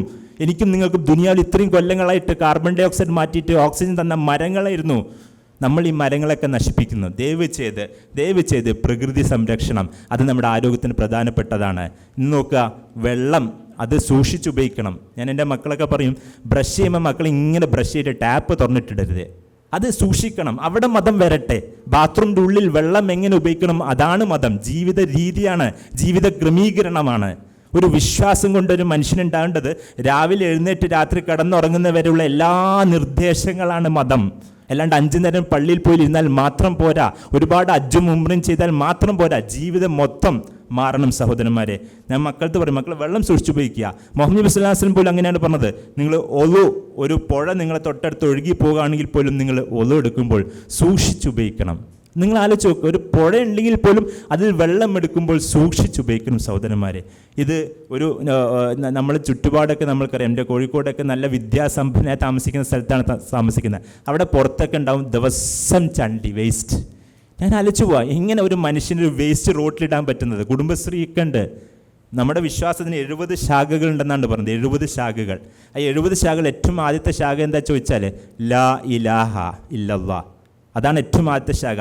70ാമത്തെ അവസാനത്തെ ശാഖ എന്താ പറഞ്ഞാൽ വഴിയിലുള്ള തടസ്സം നീക്കാൻ എന്നാണ്. ഒരു വിശ്വാസി ഞാനും നിങ്ങളും ആരും ആവട്ടെ, അതിൻ്റെ അർത്ഥം എന്താ വെച്ചാൽ എന്നെക്കൊണ്ടും നിങ്ങളെ കൊണ്ടും ദുനിയാവിൽ ആർക്കും ഒരു ബുദ്ധിമുട്ടുണ്ടാവരുത്. എന്നെക്കൊണ്ടും നിങ്ങളെ കൊണ്ടും ദുനിയാവിൽ ഒരൊറ്റ മനുഷ്യനും ഒരൊറ്റ മൃഗത്തിനും ആർക്കും ബുദ്ധിമുട്ടില്ലാതെ ഞാനും നിങ്ങളും ജീവിക്കുകയാണെങ്കിൽ ഉറപ്പ്. 5 നേരം നിസ്കരിക്കുകയാണെങ്കിൽ വിശ്വാസം ശരിയാണ്, സ്വർഗം കിട്ടും ഉറപ്പ് സഹോദരന്മാരെ. ആരും ബുദ്ധിമുട്ടുണ്ട്, എന്നെക്കൊണ്ട് ആർക്കും ബുദ്ധിമുട്ടുണ്ടാവരുത്. നമ്മൾ വേസ്റ്റൊക്കെ എറിയുമ്പോൾ അത് അതിൻ്റെതായ സ്ഥലത്തിടുക, അള്ളാഹുവിനെ ഭയപ്പെടുക എല്ലാ കാര്യത്തിലും സഹോദരന്മാരെ. ഇന്ന് ന്യൂ ജനറേഷൻ കുറച്ച് കുട്ടികളെ എനിക്ക് കാണുന്നുണ്ട്. അവരെ ആരോഗ്യത്തെപ്പറ്റി കുറച്ച് പ്രത്യേകിച്ചും പറയേണ്ടിയിരിക്കുന്നുണ്ട്. ഇന്ന് ന്യൂ ജനറേഷൻ കുട്ടികൾക്കൊക്കെ രോഗങ്ങൾ പെട്ടെന്ന് പിടികൂടുന്നുണ്ട്. ചെറിയ പ്രായത്തിൽ പ്രമേഹം, ചെറിയ പ്രായത്തിൽ ക്യാൻസറുകൾ, പ്രഷർ. എന്തുകൊണ്ട്? അവരുടെ തെറ്റായ ജീവിത രീതി കൊണ്ട്. എനിക്ക് ഏറ്റവും ആദ്യം ഇവിടുത്തെ കുട്ടികളോട് എനിക്ക് പറയാനുള്ളത്, ഈ ജങ്ക് ഫുഡ് കൾച്ചർ ഇതൊന്ന് ഒഴിവാക്കണം. ദയവ് ചെയ്ത് നിങ്ങളുടെ മക്കൾ, പ്രത്യേകിച്ചും ഗൾഫ് രാജ്യങ്ങളിലെ മക്കൾക്ക് ഉണ്ടാവുന്ന ഒരു ദുശ്ശീലമാണ്. അത് കേരളത്തിലും പടർന്നു പിടിച്ചിട്ടുണ്ട്. ഈ ജങ്ക് ഫുഡ് ഡെയിലി കഴിച്ച് ഷവർമ, ചിക്കൻ റോസ്റ്റ് എന്തൊക്കെ ആവട്ടെ, ഇത് ഡെയിലി കഴിച്ച് നമ്മുടെ ശരീരത്തിനുള്ള ഒരുപാട് ടോക്സിൻ വരിക. ഈ ടോക്സിൻ പെട്ടെന്നല്ല മാറും. നമ്മൾക്ക് ക്യാൻസർ എന്നൊരു സുപ്രഭാതത്തിൽ വരെയല്ല, ഒരു 10 കൊല്ലത്തെ നമ്മുടെ ജീവിതത്തിലെ തെറ്റായ രീതി കൊണ്ടാണ് നമ്മൾക്ക് വരുന്നത്. അതുകൊണ്ട് ദയവ് ചെയ്ത് നമ്മുടെ മാതാപിതാക്കളാണ് ഇതിന് കാരണം. നമ്മളാണ് പൈസ കൊടുത്ത് സാധനം മേടിക്കുന്നത്. ദയവച്ച് അത് ഒഴിവാക്കുക. പറ്റും സഹോദരന്മാരെ, അനുഭവം കൊണ്ട് പറയുന്നതാണ്. ഇത്രയും നേരം ഇപ്പം നമ്മൾ ഉംറ 7 ദിവസമായി, മക്കൾക്കൊന്നും ഒരു ചിക്കൻ റോസ്റ്റ് ഒന്നിനും താല്പര്യമില്ല. അവർക്ക് കുറച്ച് അജുവയും കൊടുത്താൽ മതി, കുറച്ച് പാലും കുടിച്ചാൽ മതി, സംസം വെള്ളം കുടിച്ചോളൂ, കഞ്ഞിയും കുടിച്ചോളൂ രാത്രി. നമുക്ക് എങ്ങനെയാണോ വളർത്താൻ പറ്റും. 18 വയസ്സിൽ നമ്മുടെ കീഴിലാണ്, പിന്നെ എങ്ങനെ അവർ മാറാൻ എനിക്കറിയില്ല. അതുകൊണ്ട് ദയവ് ചെയ്ത് കുട്ടികൾക്ക് ഒന്ന് ശ്രദ്ധിക്കണം. നമ്മളെ കുട്ടികളുടെ വസ്ത്രധാരണ എനിക്ക് പ്രത്യേകിച്ചും പറയണം സഹോദരന്മാർ. ഇതൊക്കെ എല്ലാവരും പറയുന്നത്, സ്ത്രീകൾ പോലും പറയേണ്ട എൻ്റെ അടുത്ത് പ്രസംഗത്തിൽ പറയണം. എന്താണെന്ന് ചോദിച്ചാൽ ഇന്നത്തെ സ്ത്രീകൾക്ക് വൃത്തികെട്ട വസ്ത്രധാരണ, ടൈറ്റ് ഫിറ്റിങ്സ്, ടൈറ്റ്സ് ലെഗിങ്സും ടൈറ്റ്സും ഇട്ടിട്ട് നടക്കുക. മുഹമ്മദ് നബി സല്ലല്ലാഹു അലൈഹി വസല്ലം ഇതിന് ഉപമിച്ച് എന്തിരിക്കുന്ന വെച്ചാൽ വ്യഭിചാരിണിയായിട്ട്. ക്ഷമിക്കണം സഹോദരന്മാരെ, നബി പറഞ്ഞതാണ്, നിങ്ങൾ വ്യഭിചാരിണിയായിട്ട് നിങ്ങൾ പുറത്ത് നടക്കരുത്. കൃത്യമായിട്ട് എല്ലാ വളവും തിരിവും കാണിച്ച് നടത്തരുത് സഹോദരന്മാരെ. കൃത്യമായിട്ട് ലൂസ് ഡ്രസ്സാവണം. അതാണ് മതം പറയുന്നത്, ലൂസ് ഡ്രസ്സ്. അത് സ്ത്രീകളാവട്ടെ പുരുഷന്മാരാവട്ടെ. ഇന്ന് എന്തൊരു വൃത്തികെട്ട വേഷവിധാരണമാണ്. ഈ ടൈറ്റ്സ് ഇട്ടിട്ട് ഒരുപാട് ഫംഗൽ ഇൻഫെക്ഷൻ വരുന്നു. പോരാ, ടൈറ്റ്സ് ധരിക്കുന്ന സ്ത്രീകൾക്ക് പോലും ഗർഭം ധരിക്കുന്നില്ല. നിങ്ങൾ ആലോചിച്ച് നോക്കുക. അള്ളാഹുവിനെ എവിടെയൊക്കെ ഞാനും നിങ്ങളും ധിക്കരിക്കുന്നു, അള്ളാഹുവാണ് സത്യം, എന്നെ നിങ്ങളെ അവിടെ പിടികൂടും. ദയവ് ചെയ്ത് ലൂസ് ഡ്രസ്സ് ആവണം. ഇന്ന് ആൺകുട്ടികൾക്കുള്ള വേറൊരു വൃത്തികെട്ട വേഷവിധാരണമാണ് ലോ വേസ്റ്റ്. അത് ഒന്ന് പേടിയാവും, തുമ്മിയാൽ ചിലപ്പോൾ അത് താഴോട്ട് വീണു, പിടിച്ച് പൊന്തിച്ച് നോക്കാൻ തോന്നും. വല്ലാത്തൊരു ബുദ്ധിമുട്ടാണ് സഹോദരന്മാർ. നിസ്കരിക്കുമ്പോൾ പോലും മുമ്പിൽ കാണേണ്ടത് VIP ഫ്രഞ്ചിയാണ്. ദയവ് ചെയ്ത് നമ്മൾ ഇങ്ങനത്തെ ഒരു വൃത്തികെട്ട കൾച്ചറിലേക്ക് മാറരുത്. ഏതെങ്കിലും സിനിമാ സ്റ്റാർസും സ്പോർട്സ്മാൻ സ്റ്റാർ അല്ല എൻ്റെ നിങ്ങളുടെ മാതൃക. എനിക്കും നിങ്ങൾക്ക് ദുനിയാവിൽ ഒരൊറ്റ മാതൃകയുള്ളൂ, മരിച്ചുപോയി, വഫാത്തായി പോയി, അഷ്ഹദു അന്ന മുഹമ്മദുർ റസൂലുള്ളാഹി സ്വല്ലല്ലാഹു അലൈഹി വസല്ലമ. അത് എത്രത്തോളം ഞാനും നിങ്ങളും പിൻപറ്റുന്നു, പടച്ചറബാണ് സത്യം, അള്ളാഹു അത്രത്തോളം എളുപ്പാക്കി തരും ജീവിതം. അതുകൊണ്ട് ദയവ് ചെയ്ത് എല്ലാ കാര്യത്തിലും ശ്രദ്ധിക്കണം. ഇന്ന് പെൺകുട്ടികൾക്കുള്ളൊരു ചെറിയ അപകടമുണ്ട്. കല്യാണം കഴിച്ചു കഴിഞ്ഞാൽ പ്ലാനിങ് പറഞ്ഞത് എനിക്ക് പ്രത്യേകിച്ചും പറയേണ്ടതുണ്ട്. പെൺകുട്ടികളും ആൺകുട്ടികളും കല്യാണം കഴിഞ്ഞാൽ ആദ്യത്തെ 2 കൊല്ലം ജോളിയാക്കട്ടെ എന്നാണ് പറയുന്നത്. ആദ്യത്തെ കൊല്ലം 2 കൊല്ലം ജോളിയാക്കട്ടെ, കുട്ടികൾ വേണ്ടാന്ന് വെക്കും. പിന്നെ 10 കൊല്ലം അള്ളാഹു പ്ലാൻ ചെയ്യും, 12 കൊല്ലത്തേക്ക് കുട്ടികളുണ്ടാവുന്നില്ല. ദയവ് ചെയ്ത് ഈ വലിയൊരു അപകടം അള്ളാഹുവിനെ വെല്ലുവിളിക്കരുത്. കല്യാണം കഴിഞ്ഞാൽ കുട്ടികളാവണം എത്രയും പെട്ടെന്ന്. ഇന്ന് കുട്ടികളാവുന്നില്ല ഒരുപാട് ആൾക്ക്. ഇന്ന് സ്റ്റെറിലിറ്റി, ഇൻഫെർട്ടിലിറ്റി കൂടി വരുന്ന എല്ലാ സ്ഥലത്തും ഇൻഫെർട്ടിലിറ്റി സെൻ്ററാണ്. ദയവ് ചെയ്ത് ശ്രദ്ധിക്കുക. അത് കൂടാതെ സഹോദരന്മാരെ, ഇനി കുട്ടികൾ ആയാൽ പോലും കുട്ടികളെ നശിപ്പിക്കുന്നുണ്ട്. തുറന്ന് പറയണം സഹോദരന്മാരെ, ഒരൊറ്റ മനുഷ്യനെ രഹസ്യ ജീവിതം നോക്കാറില്ല, ചുഴിന് അന്വേഷിക്കാറില്ല. പക്ഷെ ഡോക്ടറായതുകൊണ്ട് ഒരുപാട് അനുഭവങ്ങൾ ഉണ്ടാവും. താടി വെച്ച മനുഷ്യന്മാർ, പർദ്ദ ധരിച്ച സ്ത്രീകൾ ഒരു ഭയമില്ലാതെ, അള്ളാഹുവിന് ഒരു ഭയമില്ലാതെ അബോർഷൻ ചെയ്യുന്നുണ്ട്. നമ്മുടെ ഉമ്മത്ത്, മുസ്ലിം സമുദായം കണ്ണ് പൂട്ടിയിട്ട് ഇരുട്ടാക്കിയിട്ട് കാര്യമില്ല. വിഡ്ഢികളാവരുത്. എനിക്ക് എന്നെ മാത്രമേ പറ്റിക്കാൻ പറ്റുള്ളൂ, നിങ്ങൾക്ക് നിങ്ങളെ മാത്രമേ പറ്റിക്കാൻ പറ്റൂ ലോകത്തിൽ. ദയവ് ചെയ്ത് ശ്രദ്ധിക്കുക. അള്ളാഹു സുബ്ഹാനഹു വ തആല ഖുർആനിൽ പറയുന്നുണ്ട്, വ ഇദൽ മൗഊദത്തു സുഇലത് ബി അയ്യി ദംബിൻ ഖുതിലത്. നിങ്ങൾ ആലോചിച്ച് നോക്കുക, അള്ളാഹു കുഴിച്ചു മൂടിയ പെൺകുട്ടിനോട് ചോദിക്കും, മോളെ നീ എന്ത് കാരണം കൊണ്ടാണ് കുഴിച്ചു മൂടിയത്? മാതാപിതാക്കളെ നോക്കില്ല സഹോദരന്മാരെ. നിങ്ങൾ ആലോചിച്ച് നോക്കുക, നമ്മൾ അള്ളാഹുവിൻ്റെ വജ്ഹ് കാണാൻ, അള്ളാഹുവിനെ കാണാൻ വേണ്ടി മാത്രമാണ് ഇത്രയും കാര്യങ്ങളൊക്കെ ചെയ്യുന്നത്. പടച്ചറബ് പറഞ്ഞു, എന്നെ നിങ്ങൾ നോക്കില്ല. കുട്ടീനോട് ചോദിക്കും, എന്ത് തെറ്റാണ് മോളെ ചെയ്തത്? ദയവ് ചെയ്ത് അബോർഷൻ ചെയ്യാൻ ധൈര്യപ്പെടരുത് സഹോദരന്മാരെ. ഒറ്റൊരു കാരണമാണ് പണ്ഡിതന്മാർ പറയുന്നത്, മാതാവിൻ്റെ ആരോഗ്യം മരിച്ചു പോകുമെന്നുണ്ടെങ്കിൽ മാത്രം നിങ്ങൾക്ക് അബോർഷൻ ചെയ്യാനുള്ള വകുപ്പുണ്ട്. അല്ലാണ്ട് കുട്ടിക്ക് അംഗവൈകല്യം ഉള്ളതുകൊണ്ടൊന്നും ഒരിക്കലും നിങ്ങൾ അബോർഷന് വകുപ്പില്ല. നിങ്ങൾ അയച്ചോക്കെ, നമ്മുടെ കൂടെയുള്ള ജീവനുള്ള കുട്ടിക്ക് നാളെ ആക്സിഡൻറ്റ് പറ്റില്ല, എന്തെങ്കിലും അംഗവൈകല്യം വന്നാൽ ഞാനും നിങ്ങളും കൊല്ലുവോ എൻ്റെ മോനെയും മോളെയും? ഇല്ലല്ലോ. അതുകൊണ്ട് ദയവ് ചെയ്ത് ഗർഭപാത്രത്തിലുള്ള കുട്ടിയെ നിങ്ങൾ കൊല്ലരുത്. നമ്മുടെ കുട്ടികൾ, ആൺകുട്ടികൾക്ക് ഇന്ന് പല കൾച്ചറാണ്. ഇന്ന് ഇലക്ട്രിക് ഷോക്ക് അടിച്ച പോലെയാണ് അവരെ മുടി മുകളോട്ടേക്ക് അങ്ങ് പോവുക. ഐസക് ന്യൂട്ടൺ പോലും നെട്ടിപ്പോകും. താഴോട്ടേക്ക് വരേണ്ട സാധനമല്ല, മുകളോട്ട് പോകുന്നു. ചന്ദ്രനിലേക്ക് പോയ പോലെയാണ് സഹോദരന്മാരെ. എവിടുന്ന് കിട്ടി? അതെല്ലാം മുടിയൊക്കെ ഒരു വൃത്തികെട്ട വേഷം, ഒരു കൂട് കിട്ടിയ പോലെ ഉണ്ടാവും. എന്തൊക്കെയോണ്ട് വേഷം. ദയവ് ചെയ്ത് നമ്മുടെ കുട്ടികൾക്ക്, ചെറുപ്പക്കാരൊക്കെ അവരൊക്കെ ഇങ്ങനെ എന്തോ ഒരു ലോകത്തിലാണ്. ചോര തിളപ്പുകൊണ്ടാണല്ലോ. വണ്ടി ഓടിക്കുമ്പോൾ പോലും ഇസ്ലാമിയത്തുണ്ട്. മതം പറയുന്നത് എല്ലാറ്റിലും ഒരു മിതത്വമുണ്ട്. മതം പറയുന്നൊരു മിതത്വമാണ്. എപ്പോഴും പള്ളിയിൽ ഇരിക്കേണ്ട മനുഷ്യനല്ല. 5 നേരം പള്ളിയിൽ പോകണം, ജീവിതം വേണം, ദഅവത്ത് വേണം, സാമൂഹ്യ പ്രവർത്തനം വേണം, കുടുംബജീവിതം വേണം. എല്ലാറ്റിനും ഒരു ബാലൻസാണ് മതം. ആലോചിച്ചൊക്കെ, കുട്ടികൾ വണ്ടി കയറി അങ്ങനെ സ്പീഡിൽ, കോഴിക്കോട് മെഡിക്കൽ കോളേജിൽ പോകുമ്പോൾ സഹോദരന്മാരെ, കാഷ്വാലിറ്റിയിൽ എല്ലാ ദിവസം യുവാക്കൾ മരിക്കുന്നുണ്ട്, അല്ലെ ആക്സിഡൻറ്റ് വരുന്നുണ്ട്. ഞാൻ എൻ്റെ പ്രത്യേകിച്ച് മക്കൾക്കൊക്കെ പറയാം, നിങ്ങൾ ഒരിക്കലെങ്കിലും കോഴിക്കോട് മെഡിക്കൽ കോളേജിൻ്റെ ഓർത്തോപെഡിക്സ് വിഭാഗമുണ്ട്, അസ്ഥിരോഗ ചികിത്സ. അവിടെ പോയിട്ട് നിങ്ങൾ കുട്ടികളെ കൊണ്ടുപോകണം. എൻ്റെ സുഹൃത്തു സജ്ദയിൽ ഒരു ആയത്തുണ്ട്, വല നുദീകന്നഹും മിനൽ അദാബിൽ അദ്നാ വദൂനൽ അദാബിൽ അക്ബർ ലഅല്ലഹും യർജിഊൻ. അള്ളാഹ് പറയുന്നുണ്ട്, നിങ്ങൾക്ക് ചെറിയ ശിക്ഷ കിട്ടിയിട്ട് നിങ്ങളെ ഞാൻ പരീക്ഷിക്കും. വലിയ ശിക്ഷ വരുന്നാട്ടി മുമ്പ് നിങ്ങൾ എന്നിലേക്ക് മടങ്ങിയേക്കാം.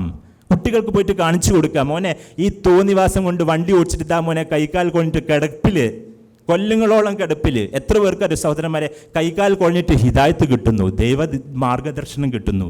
നമുക്ക് വേണോ സഹോദരന്മാരെ? ആവശ്യമില്ല.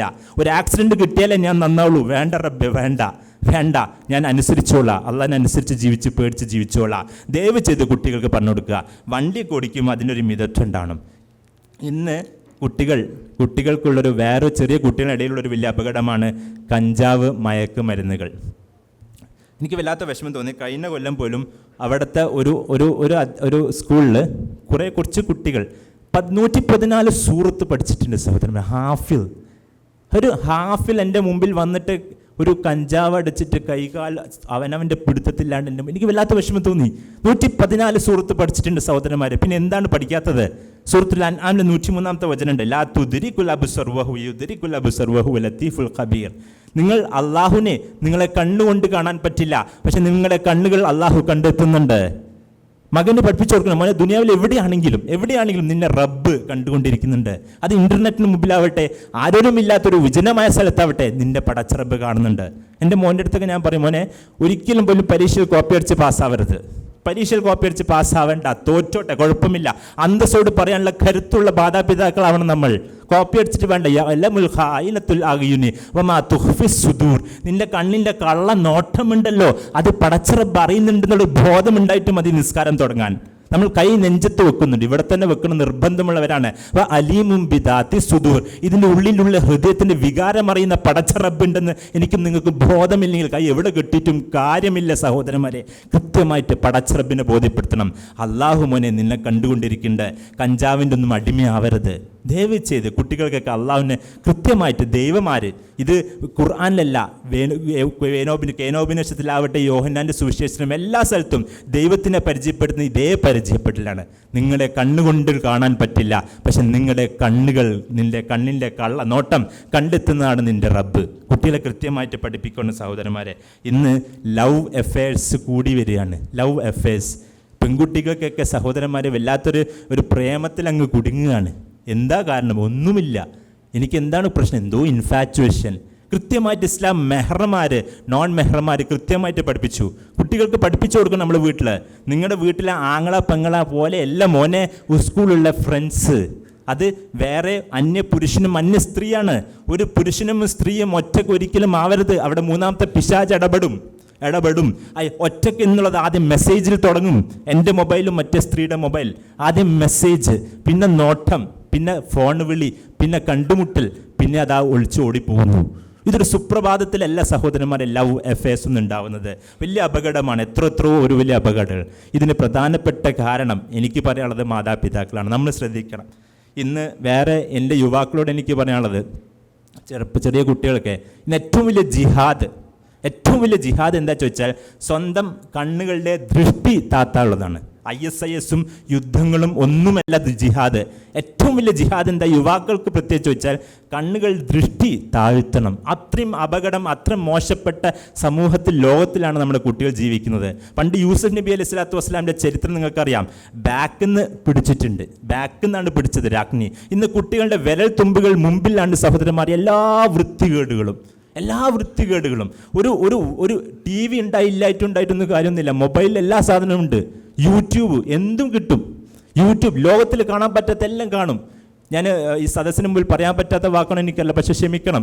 കുട്ടികൾ കൗൺസിലിങ്ങിൽ വരുന്നുണ്ട് സഹോദരന്മാരെ. കൗൺസിലിംഗ് എന്താ അറിയോ? 10ാം ക്ലാസ് വരെ നല്ലോണം പഠിച്ചു തുടങ്ങിയിട്ടുണ്ട്. പിന്നെ സ്വയംഭോഗം ചെയ്ത് തലച്ചോറ് ഭ്രമിച്ചുപോയി, നശിച്ചുപോയി, പഠിക്കാൻ പറ്റുന്നില്ല.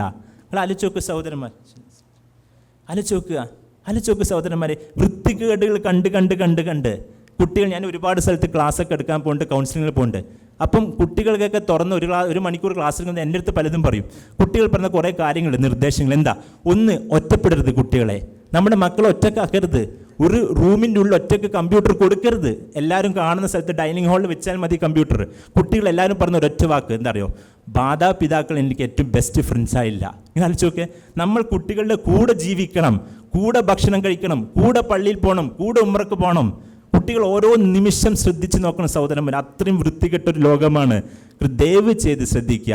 ഇന്ന് ദൃഷ്ടികൾ താഴ്ത്തുക, അതാണ് ഏറ്റവും വലിയ ഒരു ഉപദേശം. നിങ്ങൾ നോക്കി, ഇസ്ലാം എത്ര ഭംഗിയായിട്ടാണ് പറഞ്ഞത്. വലാ തഖറബു സിന, നിങ്ങൾ വ്യഭിചാരത്തോട് സമീപിക്കരുത്. വ്യഭിചരിക്കുന്നല്ല അല്ലാഹ് പറഞ്ഞത്, വ്യഭിചാരത്തോട് സമീപിക്കരുത്. അതിലേക്ക് പോകുന്ന സിനിമാ തിയേറ്ററിലേക്ക് പോകരുത് പറഞ്ഞാൽ പോകരുത് സഹോദരന്മാരെ. നമ്മുടെ കുട്ടികളെ പിടിക്കണം. ഞാൻ എൻ്റെ മോൻ്റെ അടുത്ത് എപ്പോഴും പറയും, മോനെ അള്ളാഹുവിനെ, ദൈവത്തിനെ പേടിച്ച് ജീവിക്കാം. എനിക്കും ജീവിക്കാം, മോനും ജീവിക്കാം. അള്ളാഹുവിനെ എന്ന് ധിക്കരിക്കാൻ തുടങ്ങുന്ന മോൻ എൻ്റെ മോനല്ല, വീട്ടിൽ നിന്ന് പുറത്താക്കും. അത് പറയാനൊരു മടിയില്ല സഹോദരൻ. അങ്ങനെ തന്നെ പറയണം. എന്താ, ഒരുപാട് കുട്ടികൾ നശിച്ചു പോകുന്നുണ്ട്, നമുക്കൊന്നും ചെയ്യാൻ പിടിച്ചാൽ കിട്ടില്ല, അങ്ങനത്തെ ഒരു ജനത്തില്ല. പക്ഷെ കൃത്യമായിട്ട് എനിക്കും നിങ്ങൾക്കും നല്ല ധൈര്യപൂർവ്വം പറയാൻ പറ്റണം, അള്ളാഹുവിനെ പേടിച്ചുകൊണ്ട് എനിക്കും മോനും ജീവിക്കാം. സുഖമാണ് ജീവിതം, നമ്മുടെ വീടുകൾ സുഖം, ഒന്നുമില്ല, പ്രശ്നമൊന്നുമില്ല. അള്ളാഹിനെ പേടിച്ച് ജീവിക്കുക. വേണ്ടാത്ത സിനിമാ തിയേറ്ററിൽ നിന്ന് പോകണ്ട. ആ കാശൊക്കെ നമുക്ക് സൂക്ഷിച്ചു വെക്കാം നല്ല കാര്യത്തിന്. വേണ്ടാത്ത കൂട്ടുകെട്ടൊന്നും വേണ്ട. വേഗം സ്കൂൾ കഴിഞ്ഞാൽ വേഗം വീട്ടിലേക്ക് വരിക. വീട്ടിൽ മാതാവിൻ്റെ പിതാവിൻ്റെ കൂടെ ആവട്ടെ, ഉമ്മൻ്റെ കൂടെ അടുക്കളയിൽ സഹായിക്കട്ടെ കുട്ടികൾ, ആൺകുട്ടി ആവട്ടെ പെൺകുട്ടി ആവട്ടെ, ബാപ്പൻ്റെ കൂടെ പള്ളിയിൽ പോട്ടെ. അങ്ങനത്തെ ഒരു കുടുംബജീവിതം നമ്മൾ ഉണ്ടാവുന്ന സഹോദരന്മാർ. അല്ലെങ്കിൽ കുട്ടികളൊക്കെ വഴി തെറ്റിപ്പോന്നു. നമ്മൾ പിടുത്തം വിട്ടുപോന്നു. അതിൻ്റെ തുടക്കം സ്റ്റേജിൽ ഞാനും നിങ്ങളും കണ്ടുപിടിച്ചാൽ അൽഹംദുലില്ലാ നമ്മളെ മക്കൾ രക്ഷപ്പെട്ടു. ഇന്ന് കുട്ടികൾക്ക് വേറെ പ്രശ്നം വെച്ചാൽ സ്ക്രീൻ അഡിക്ഷൻ. ഇന്ന് ഡോക്ടേഴ്സിന് വേറെ തന്നെ, സൈക്യാട്രിസ്റ്റിന് ഒരു വേറെ പ്രശ്നമാണ്. ഡി അഡിക്ഷൻ എങ്ങനെ ചെയ്യും? വളരെ ബുദ്ധിമുട്ട്. സിഗരറ്റിനെ ഡി അഡിക്ഷൻ ചെയ്യാൻ പറ്റുന്നുണ്ട്, ആൽക്കഹോളിനെ ഡി അഡിക്ഷൻ ചെയ്യാൻ പറ്റുന്നുണ്ട്. പക്ഷേ കുട്ടികളുടെ സ്ക്രീൻ ഡി അഡിക്ഷൻ പറ്റുന്നില്ല. അവർ വാട്സാപ്പും എല്ലാം, ഫേസ്ബുക്കും യൂട്യൂബും.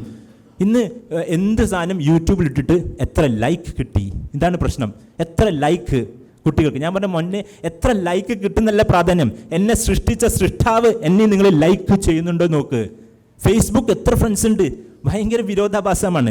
കേരളത്തിലുള്ള മനുഷ്യന് അമേരിക്കയിലുള്ള ഫേസ്ബുക്ക് ഫ്രണ്ട് ഒരു സാങ്കല്പിക ലോകമാണ്. ഞാൻ പറഞ്ഞ മോനെ, അസുഖം പിടിച്ച് ഹോസ്പിറ്റലിൽ കിടന്ന ഒറ്റ മനുഷ്യനില്ല, ഉമ്മയും ബാപ്പയും മാത്രമേ ഉണ്ടാവുള്ളൂ നോക്കാൻ. ഈ അമേരിക്കയിലെ ഫേസ്ബുക്ക് ഫ്രണ്ട് ഉണ്ടാവുമോ? ഒരു തരം സാങ്കല്പിക ലോകത്തിലാണ് നമ്മുടെ കുട്ടികൾ ജീവിക്കുന്നത്. ഒന്ന് കുട്ടികൾക്ക് പറഞ്ഞ് തലച്ചോറിനുള്ളിൽ കയറ്റുക, ഇതൊക്കെ വെറും സാങ്കല്പിക ലോകമാണ്. ദയവ് ചെയ്ത് കുട്ടികൾ വളർന്നു വരുന്ന മൊബൈൽ കൊടുക്കരുത്. അവർ വളർന്ന് വന്ന് ജോലി എടുത്തും അവർ സ്വന്തം മേടിച്ചോട്ടെ.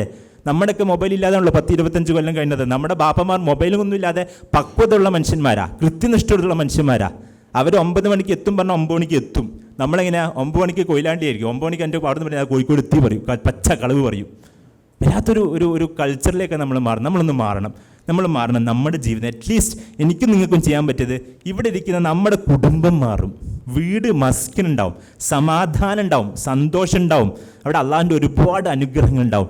അള്ളാഹിനെ എത്രത്തോളം പേടിക്കുന്നുവോ, ജീവിതത്തിൽ എല്ലാ കാര്യത്തിലും സൂക്ഷ്മത പുലർത്തുന്നു, തീർച്ചയായിട്ടും സഹോദരന്മാരെ അള്ളാഹിൻ്റെ എല്ലാവിധ അനുഗ്രഹം ഉണ്ടാവും. ഇത്രയും കാര്യങ്ങൾ പറഞ്ഞ് ആരോഗ്യത്തെപ്പറ്റി ഇൻഷാ അല്ലാഹ് ഇവിടെ നിർത്താം. ഇനി എനിക്ക് നിങ്ങളോട് പറയാനുള്ളത് കെയർ ഹോം പ്രോജക്റ്റിനെ പറ്റിയിട്ടാണ് കുറച്ച് വാക്കുകൾ.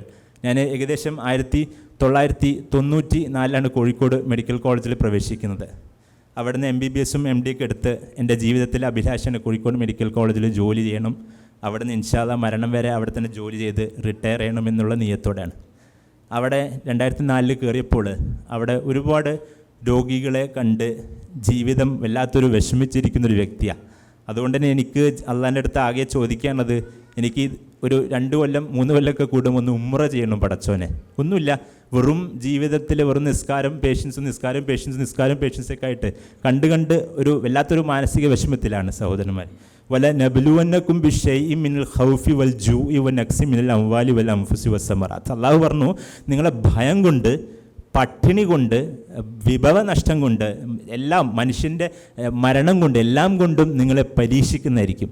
ഇതിൻ്റെ എല്ലാ പരീക്ഷണം ഒരുമിച്ച് വരുന്ന ഒരു കേന്ദ്രമാണ് കോഴിക്കോട് മെഡിക്കൽ കോളേജ്. എല്ലാം കൊണ്ടും സഹോദരന്മാർ എനിക്ക് നിങ്ങളോട് പറയാനുള്ളത്, ആത്മാർത്ഥമായിട്ട് പറയാനുള്ളത്, നേരത്തെ പറഞ്ഞല്ലോ, നിങ്ങൾ വെക്കേഷന് പോയാൽ നിങ്ങൾ രോഗികളെ സന്ദർശനം നടത്തണം.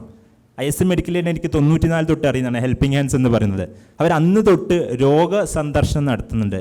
രോഗികളെ സന്ദർശിച്ച് തുടങ്ങിക്കഴിഞ്ഞാൽ ഉറപ്പ് സഹോദരന്മാരെ, എൻ്റെ നിങ്ങളുടെ ജീവിത വീക്ഷണങ്ങൾ മാറും, ജീവിത ലക്ഷ്യങ്ങൾ മാറും. ഈ ലോകത്തിൽ എനിക്കും നിങ്ങൾക്കും എൻ്റെ ദൈവത്തിനടുത്ത് എനിക്ക് ചോദിക്കാൻ ഒന്നുമില്ല. 1-2 കാര്യം അള്ളാഹിൻ്റെ അടുത്ത് ഇപ്രാവശ്യം പോലും ഉംറ ചെയ്യുമ്പോൾ തവാഫ് ചെയ്യുമ്പോൾ 2 കാര്യം പ്രധാനപ്പെട്ട ചോദിച്ചത്, നേർമാർഗത്തിൽ ജീവിക്കണേ റബ്ബേ, അതേ നേർമാർഗത്തിൽ മരിച്ചു പോകണേ. രണ്ടാമത്തത്, അവസാന നിമിഷം വരെ ഏറ്റവും നല്ല ആഫിയത്ത്, ആരോഗ്യം ഉണ്ടാവണേ. വല്ലാത്തൊരു കാഴ്ചപ്പാടാണ് സഹോദരന്മാരെ കോഴിക്കോട് മെഡിക്കൽ കോളേജിൽ കയറി കഴിഞ്ഞാൽ കാണാവുന്നത്. അതിൽ തന്നെ ഏറ്റവും വല്ലാത്തൊരു ബുദ്ധിമുട്ടുന്ന രോഗികളാണ് ക്യാൻസർ പേഷ്യൻസ്. ഈ ക്യാൻസർ പേഷ്യൻസിനൊക്കെ സഹോദരന്മാരെ വല്ലാത്ത മരണത്തെ നമുക്കാർക്കും വലിയ ഭയമില്ല, ഭയപ്പെട്ടിട്ടും കാര്യമില്ല, നമ്മളൊക്കെ പോലെ എപ്പോഴും മരിക്കണ്ടേ. പക്ഷേ മരണത്തിൻ്റെ ഒരു കാത്തുനിൽപ്പുണ്ട്, അത് വല്ലാത്തൊരു കാത്തുനിൽപ്പാണ്. എനിക്ക് പലപ്പോഴും എനിക്കറിയാം, അവിടെ നല്ല പേഷ്യൻസൊക്കെ, ഡോക്ടറെ ഞാൻ രക്ഷപ്പെടുമോ, ഇതാണ് ചോദ്യം രാവിലെ, ഡോക്ടറെ രക്ഷപ്പെടുമോ? അപ്പോൾ ഞാൻ പറയും, അമ്മച്ചി ഞാൻ പോലും രക്ഷപ്പെടില്ല. രോഗിക്ക് വലിയ ആശ്വാസമാണ്.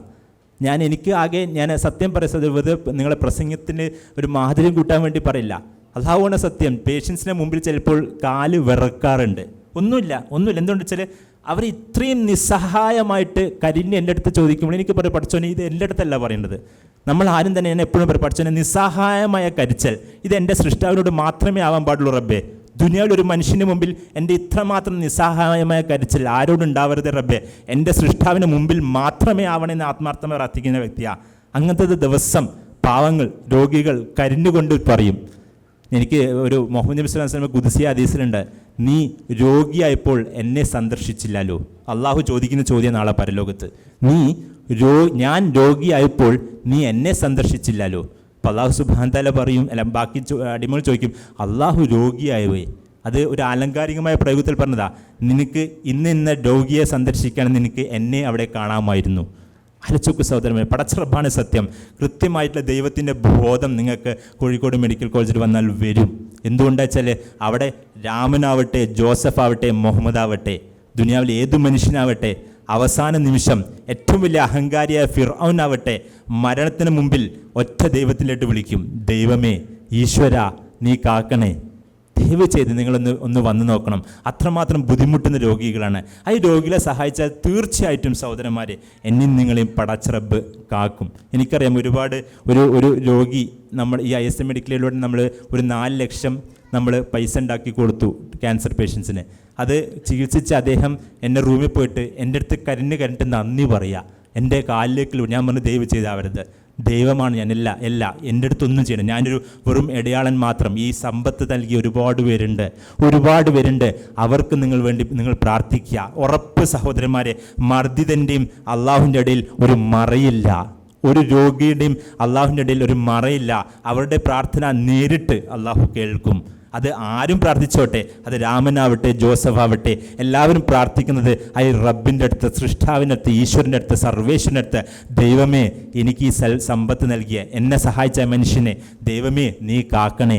ദൈവം കേൾക്കും സഹോദരന്മാരെ. എനിക്കും നിങ്ങൾക്കും കരിഞ്ഞുകൊണ്ട് പ്രാർത്ഥിക്കാൻ ദുനിയാവിലെ 2 വ്യക്തികളേ ഉള്ളൂ. ഒന്ന് മാതാപിതാക്കൾ, അവർ എനിക്കും നിങ്ങൾക്കും വേണ്ടി കരിഞ്ഞു പ്രാർത്ഥിക്കും. മറ്റുള്ള വ്യക്തികൾ ആരെയും ചോദിച്ചാൽ ഏറ്റവും കൂടുതൽ ബുദ്ധിമുട്ടുന്ന അവസരത്തിൽ നമ്മളൊരു ചെറിയ സഹായം, അത് വലിയ സഹായമാണ്. എനിക്കും നിങ്ങൾക്കും ചിലപ്പോൾ ലക്ഷങ്ങളായിരിക്കും, പക്ഷേ രോഗികൾക്ക് അത് കോടികളാണ് സഹോദരന്മാരെ. നമ്മൾ ആരും അങ്ങനത്തെ ഒരു അവസ്ഥയിൽ പെടാത്തതുകൊണ്ടാണ് നമ്മളത് മനസ്സിലാക്കാത്തത്. ദയവ് ചെയ്ത് നമ്മൾ അങ്ങനത്തെ ഒരു സിറ്റുവേഷനിൽ പെട്ടാണ്ടല്ലോ, നമ്മൾ ഏറ്റവും കൂടുതൽ സ്നേഹിക്കുന്ന അവരെയായിരിക്കും. എനിക്ക് അനുഭവമുണ്ട്. ഞാൻ ഒരു തലകറങ്ങി റോട്ടിന് മുമ്പിൽ വീഴാൻ പോയപ്പോൾ എന്നെ വീട്ടിന് തൊട്ടടുത്ത് സഹായിച്ചൊരു തമിഴനായിരുന്നു. അപ്പുറത്തുള്ള കൂലിക്കാൻ തമിഴ്, അവരായിട്ട് വലിയൊരു ബന്ധമുണ്ട്. നമ്മൾക്ക് എപ്പോഴെങ്കിലും എന്തെങ്കിലും അപകടം സംഭവിക്കുമ്പോൾ അവിടെ നമ്മളെ സഹായിക്കുന്ന വ്യക്തിയായിരിക്കും ദുനിയാവിൽ ഏറ്റവും കൂടുതൽ നമ്മൾ ആത്മാർത്ഥമായിട്ട് പ്രാർത്ഥിക്കുകയും സ്നേഹിക്കുന്ന വ്യക്തികൾ. ദയവ് ചെയ്ത് അങ്ങനെയാണ് സഹോദരന്മാരെ ക്യാൻസർ പേഷ്യൻസായിട്ട് ഞാൻ ബന്ധപ്പെടുന്നത്. അതിലൂടെ ഞാൻ PhD അൽഹംദുലില്ലാ തീർന്നിരിക്കേണ്ട യൂണിവേഴ്സിറ്റി സബ്മിറ്റ് ചെയ്തു. ക്യാൻസർ പേഷ്യൻസിന് ഒരുപാട് കണ്ടിട്ട് നിങ്ങൾക്കറിയാം, അവിടെ കോഴിക്കോട് വന്നാൽ കാണാം, ഒരു വാർഡിൽ 10-20 പേഷ്യൻ്റ്, 2 പേർക്ക് നമ്മൾ കീമോതെറാപ്പി ഒരു ബെഡിൽ കിടക്കുന്നത്, നിലത്ത് കിടത്തിയിട്ട് കീമോതെറാപ്പി കൊടുത്തിട്ടുണ്ട്. നിങ്ങൾ ആലോചിച്ച് സഹോദരന്മാരെ, നമ്മുടെ മാതാപിതാക്കളെ നമ്മൾ നിലത്ത് കിടത്തുവോ? ഇല്ലല്ലോ. അങ്ങനത്തെ ഒരുപാട് ആൾക്കാരുടെ മാതാപിതാക്കളാണ് കോഴിക്കോട് മെഡിക്കൽ കോളേജിൽ നിലത്ത് കിടത്തി കൊടുക്കുന്നത്. അത് എൻ്റെ ബാപ്പയും നിങ്ങളുടെ ബാപ്പയല്ല, ഒരുപാട് ആൾക്കാരുടെ ബാപ്പയും ഉമ്മയാണ്. അപ്പോൾ ഒരുപാട് വിഷം. AC ഉണ്ടാവും സഹോദരന്മാർ, AC വർക്ക് ചെയ്യില്ല. സർക്കാരിൻ്റെ കാര്യം, സർക്കാരിനെ കുറ്റപ്പെടുത്തല്ല, അതിനൊരുപാട് ടൈം എടുക്കും. AC ടെൻഡറൊക്കെ വിളിച്ച് ശരിയാക്കുമ്പോഴത്തേക്ക് 2 ആഴ്ച എടുക്കും. ബാത്റൂമിൽ വെള്ളമില്ലാത്ത കാലങ്ങൾ കഴിഞ്ഞിട്ടുണ്ട്, ഫാൻ ഇല്ലാത്ത കാര്യങ്ങൾ കഴിഞ്ഞിട്ടുണ്ട്. നിങ്ങളൊന്ന് ആലോചിച്ച് നോക്കുക. ഇവിടെ തന്നെ നിൽക്കുമ്പോൾ നമ്മൾ ആദ്യം ചോദിച്ച വല്ലാത്ത ചൂടുണ്ടല്ലോ. ഞാനിത് വെറുതെ പറയില്ല സഹോദരൻ, ജീവിതത്തിൽ ദിവസം കണ്ട് മടുത്തുപോയിട്ട് പറയുന്നതാണ്. ഇവർക്ക് എന്ത് ചെയ്യാൻ പറ്റുമോ? ഞാൻ വന്ന് പറയും, ഒന്ന് ഇൻഷാ അല്ലാഹ് ദൈവം ശരിയാക്കും. പച്ച മുനാഫിക്കുകളുടെ ഒരു വാക്കമാണ്, പക്ഷേ എൻ്റെ വാക്കുകൊണ്ട് അവർക്ക് ഒരുപാട് അൽഹംദുലില്ലാ ആശ്വാസം കിട്ടുന്നുണ്ട്. വെറുതെ ഒരു 2-3 വാക്കുകൾ മാത്രമേ എനിക്ക് ചെയ്യാനുള്ളൂ, വേറെ ഒന്നുമില്ല എനിക്ക് ചെയ്യാൻ. അങ്ങനെ ഒരുപാട് ഇവർക്ക് എന്തിനു വേണ്ടി ചെയ്യണം. ഇൻഷാ അല്ലാഹ് എൻ്റെ മരണത്തിന് മുമ്പ് ഇവർക്ക് എന്തിനു വേണ്ടി ചെയ്യണം. ഞാൻ അവസാനം ബന്ധപ്പെട്ടതാണ് ISM മെഡിക്കൽ എയ്ഡ് അഥവാ ഹെൽപ്പിംഗ് ഹാൻഡ്സ്. ഒരുപാട് സംഘടന ബന്ധപ്പെട്ടു, ഇവർക്ക് എന്തും ചെയ്യാൻ പറ്റുമോ? യഥാർത്ഥത്തിൽ നമ്മൾ കോഴിക്കോട് മെഡിക്കൽ കോളേജിൽ കൊടുക്കുന്ന ട്രീറ്റ്മെൻറ്റ് RCCയിലും വെല്ലൂരിലൊക്കെ കൊടുക്കുന്ന അതേ ചികിത്സയാണ്. പക്ഷെ എന്തുകൊണ്ട് ഇവരൊക്കെ പെട്ടെന്ന് ഇൻഫെക്ഷൻ പിടിപെടുന്നു? എന്തുകൊണ്ട്? എനിക്കിപ്പോഴും ഓർമ്മയുണ്ട്, ഒരു പെൺകുട്ടി 10ാം ക്ലാസ്സിലാണ്, നല്ലൊരു പെൺകുട്ടി. ആ പെൺകുട്ടി ഭേദമായി വന്നുകൊണ്ടിരിക്കുകയാണ്. നമ്മുടെ ബാത്റൂമിലെ വെള്ളം അത് ഒഴുകി വന്ന് ICUയിലേക്ക് വന്ന് 2 ദിവസം കഴിഞ്ഞപ്പോൾ ആ പെൺകുട്ടിക്ക് ഇൻഫെക്ഷൻ വന്നു, ICUയിൽ കയറ്റി അവസാനം മരിച്ചു. സഹോദരന്മാർ, ഒരു വർഷം കഴിഞ്ഞിട്ട് പോലും അതിൻ്റെ ഉമ്മ എന്നെ കാണുമ്പോൾ പറയും, ഡോക്ടറെ അന്ന് ബാത്റൂമിലെ വെള്ളം വന്നത് കൊണ്ടല്ലേ ഡോക്ടറെ മരിച്ചുപോയി. എനിക്ക് എന്ത് ഉത്തരം പറയാൻ പറ്റും സഹോദരന്മാർ? നിങ്ങളെ സിറ്റുവേഷനാണ് എന്ത് പറയും? അത് പഠിച്ചോൻ്റെ വിധിയോ? അങ്ങനെ പറയാം, എളുപ്പമാണ് പഠിച്ചോൻ്റെ വിധി. അത് എളുപ്പത്തിൽ പറയും. എൻ്റെ മോൾ മരിച്ചാൽ എനിക്കങ്ങനെ തോന്നില്ല. പല കാരണങ്ങൾ ചിന്തിച്ചു നോക്കും. പടച്ചറബ് ഞാൻ എന്ത് ചെയ്യും? ഒന്നും ചെയ്യാനില്ല. ഞാൻ വളരെ നിസ്സഹായമായിട്ട് തലയും താത്തി നിൽക്കും. എന്താ മടിച്ചോൻ പുറത്തു കൊടുക്കട്ടെ, എത്ര മാത്രമേ എനിക്ക് പറയാനുള്ളൂ. അതുകൊണ്ട് സഹോദരന്മാരെ, ദയവ് ചെയ്ത് ഇതിൻ്റെ ആവശ്യം ഞാൻ പറഞ്ഞല്ലോ, നിങ്ങൾ ദയവ് ചെയ്ത് പ്രസംഗം കേട്ടിട്ട് കൊടുക്കരുത്. ഹെൽപ്പിംഗ് ഹാൻഡ്സിനെ പേര് നന്നാക്കാൻ വേണ്ടി കൊടുക്കരുത്, ദയവ് ചെയ്ത് കൊടുക്കരുത്. നമ്മുടെ മനസ്സിൻ്റെ നീയത്ത്, ഹൃദയത്തിൻ്റെ ഉള്ളിൻ്റെ ഒരു വികാരമുണ്ട്. ആ വികാരമാണ് പടച്ച റബ്ബിന് ആവശ്യം. നിങ്ങൾ മനസ്സിലാക്കണം, പടച്ച റബ്ബിന് എൻ്റെ നിങ്ങളുടെ സമ്പത്തല്ല ആവശ്യം. പടച്ച റബ്ബിന് സൃഷ്ടികളാണ് ഈ പാവപ്പെട്ട ദരിദ്രർ. ഞാനും നിങ്ങളും ലോകത്തിലില്ലെങ്കിൽ പോലും റബ്ബ്, പടച്ച റബ്ബ് ഇവർ നോക്കിക്കോളും, ദരിദ്രരെ നോക്കിക്കോളും. ദുനിയാവിലെ ലോകത്തിൽ ഒറ്റ മനുഷ്യനില്ലെങ്കിലും പടച്ച റബ്ബിന് നോക്കാൻ അറിയാം ഈ ദരിദ്ര പാവപ്പെട്ട രോഗികളെ. എനിക്കും നിങ്ങൾക്കും അവസരം കിട്ടി, അൽഹംദുലില്ലാ. അങ്ങനെയാണ് ഈ കെയർ ഹോം പ്രോജക്റ്റ് വരുന്നത്. RCCയിലും വെല്ലൂരിലൊക്കെ യഥാർത്ഥത്തിൽ എന്താ ചെയ്യുന്നത് വെച്ചാൽ, അവർ ഈ പേഷ്യൻസിന് കീമോതെറാപ്പി കൊടുക്കുമ്പോൾ അതിൻ്റെ ഇടയിൽ ഒന്നരാടൊക്കെ കൊടുക്കാനുണ്ടാവുള്ളൂ. അപ്പോൾ അതിൻ്റെ ഇടയിൽ അവർക്ക് താത്കാലികമായിട്ട് താമസിക്കാനൊരു ഇടം. അത് നിങ്ങൾക്ക് നോക്കാം, നിങ്ങൾ RCCയിലൊക്കെ പോയാൽ വെല്ലൂരിലൊക്കെ കാണാം. നമുക്ക് കോഴിക്കോടിൽ അങ്ങനത്തെ ഒരു സെറ്റപ്പ് ഇല്ല. അങ്ങനെ ആകുമ്പോൾ ഇവർക്ക് അവിടെ ഒരു തൊട്ടടുത്തുള്ള താത്കാലികമായ ഷെൽട്ടർ ഹോം കൊടുക്കുകയാണെങ്കിൽ തീർച്ചയായിട്ടും അത് രോഗം ഭേദമാവാൻ സാധ്യതയുണ്ട്. അവരെ കൂടെ തൊട്ടടുത്തുള്ള കുടുംബക്കാരുണ്ട്, സമാധാനം ഉണ്ടാവും, ഇൻഫെക്ഷൻ്റെ സാധ്യത കുറയും. അതുകൂടാതെ ഈ രോഗികൾക്കൊന്നും ഇടയ്ക്കിടയ്ക്ക് വീട്ടിൽ പോകാൻ പറ്റില്ല. എത്ര പേഷ്യൻസ് പറയാം, ഡോക്ടറെ ഇത്രയും ദൂരത്ത് പോയിട്ട് ടാക്സിയൊക്കെ പിടിച്ച് ചിലവനും 5000-10000 ആവും, നമ്മൾ പോകുന്നില്ല, നമ്മൾ ഇവിടെ തന്നെ കിടക്കും. വല്ലാത്തൊരു വിഷമ സഹോദരൻ. അങ്ങനെയാണ് ഈ കെയർ ഹോം പ്രോജക്റ്റ് നമ്മൾ തുടങ്ങുന്നത്. അൽഹംദുലില്ലാ, ഞാൻ പോയിട്ട് ഒരുപാട് സംഘടന ബന്ധപ്പെട്ട് അവസാനം എത്തിയാണ് ഹെൽപ്പിംഗ് ഹാൻഡ്സ്.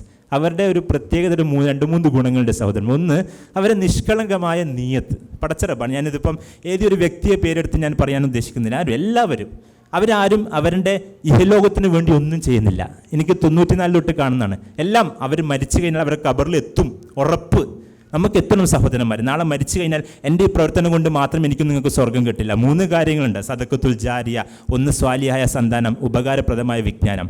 നമ്മളെ സന്താനങ്ങൾ നമ്മൾ എന്ത് കോലത്തിലാവുമെന്ന് നമ്മൾക്കറിയില്ല. നമ്മൾ വിവരം ആർക്കും പങ്കും വെക്കുന്നില്ല. എനിക്കും നിങ്ങൾക്കും ചെയ്യാൻ പറ്റിയതാണ് സദഖത്തുൽ ജാരിയ. ഉറപ്പ് സഹോദരന്മാരെ, ഉറപ്പ്. ഇൻഷാ അല്ലാ അതിൻ്റെ പ്രതിഫലം നമ്മൾക്ക് അവിടെ കിട്ടും. ഇൻഷാ അല്ലാ. നമ്മൾ കഴിഞ്ഞ കൊല്ലം ഇവിടെ വന്നു ജിദ്ദ. എനിക്ക് കഴിഞ്ഞ വർഷം ഉംറ ചെയ്യാൻ വന്നപ്പോൾ വന്നു. പടച്ച റബ്ബാണ് സത്യം, അൽഹംദുലില്ലാ. വലിയ അനുഗ്രഹം. ഇവിടുത്തെ ഇസ്ലാഹി സെൻറ്ററിലൂടെ നമ്മൾക്ക് വലിയൊരു എല്ലാവർക്കും ഒരു ഉന്മേഷം കിട്ടി. ജീവിതത്തിൽ തന്നെ ഒരു വർഷത്തിനുള്ളിൽ നിങ്ങളൊന്ന് അവിടെ ഒന്ന് വിസിറ്റ് ചെയ്യണം. ഇൻഷാ അല്ലാ നിങ്ങൾക്ക് അതിൻ്റെ വീഡിയോ ക്ലിപ്പിങ്സ് കാണിക്കുന്നുണ്ടാവും. ഒരു വർഷത്തിനുള്ളിൽ 7 കെട്ടിടം സംഭവിച്ചു, നമ്മൾ ഉണ്ടാക്കി. അൽഹംദുലില്ലാ, സംഘാടകർ അവരുണ്ടാക്കി. അൽഹംദുലില്ലാ, പടച്ച റബ്ബിന് സർവ്വസ്തുതിയും, അള്ളാഹുവിന് സർവ്വസ്തുതിയും സഹോദരന്മാരെ. ഇവിടെ വന്നിട്ട് ഇവിടെ പ്രത്യേകിച്ചും എനിക്ക് അല്ലബീർ ഗ്രൂപ്പും JNH ഹോസ്പിറ്റലും, ഞാൻ പേര് പറയാൻ ഉദ്ദേശിക്കുന്നില്ല, അങ്ങനെ ഒരുപാട് പേരുടെ ഒരുപാട് നിഷ്കളങ്കമായ സമ്പത്ത്. അവിടെ നീയത്താണ് പ്രാധാന്യം. ഈ നീയത്തോണ്ട് അള്ളാഹുവിൻ്റെ മഹത്തായ അനുഗ്രഹം നമ്മൾക്ക് ഉണ്ടായിട്ടുണ്ട്. 7 നില കെട്ടിടം, 40 സെൻറ്റ് സ്ഥലിൽ, ഒരു ബുദ്ധിമുട്ടുമില്ലാതെ, സർക്കാരിൻ്റെ പ്ലാൻ പാസ്സാൻ ഒരു ബുദ്ധിമുട്ടില്ലാതെ, അള്ളാഹുവിന് സർവ്വസ്തുതിയും. അത് 7 നില നമ്മൾക്ക് ആയിക്കഴിഞ്ഞു. 4.5 കോടിൻ്റെ 7 നില. ഞാൻ ഇന്ന് പോലും തവാഫ് ചെയ്തു രാവിലെ സുബഹിന് ശേഷം. അപ്പോൾ വലിയ വട്ടമാണ് തവാഫിന് അറ്റത്തിൽ.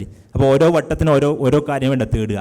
ഇന്ന് പോലും പടച്ച റബ്ബാണ് സത്യം. ഇതിന് പിന്നിൽ പ്രവർത്തിച്ച എല്ലാവർക്കും തക്കതായ പ്രതിഫലം നൽകണേ റഹ്മാൻ റബ്ബ്. അവർക്ക് എല്ലാവർക്കും ദീർഘായുസ്സും ആരോഗ്യം ആഫിയത്തും ഹിദായത്തും ഇട്ടുകൊടുക്കട്ടെ സഹോദരന്മാരെ. നമ്മൾ മനസ്സിലാക്കണം, നമ്മൾക്ക് ഒരുപാട് അപകടങ്ങളിൽ നിന്ന് അള്ളാഹു നമ്മളെ കാത്തുരക്ഷിക്കുന്നുണ്ട്.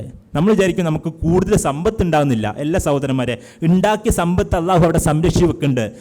ഒരു കിഡ്നി ഫെയിലർ വന്നാൽ മതി, ഒരു ക്യാൻസർ വന്നാൽ മതി, നാളെ സ്കാൻ എടുക്കുമ്പോൾ തലച്ചോറിൽ ബ്രെയിൻ ട്യൂമർ.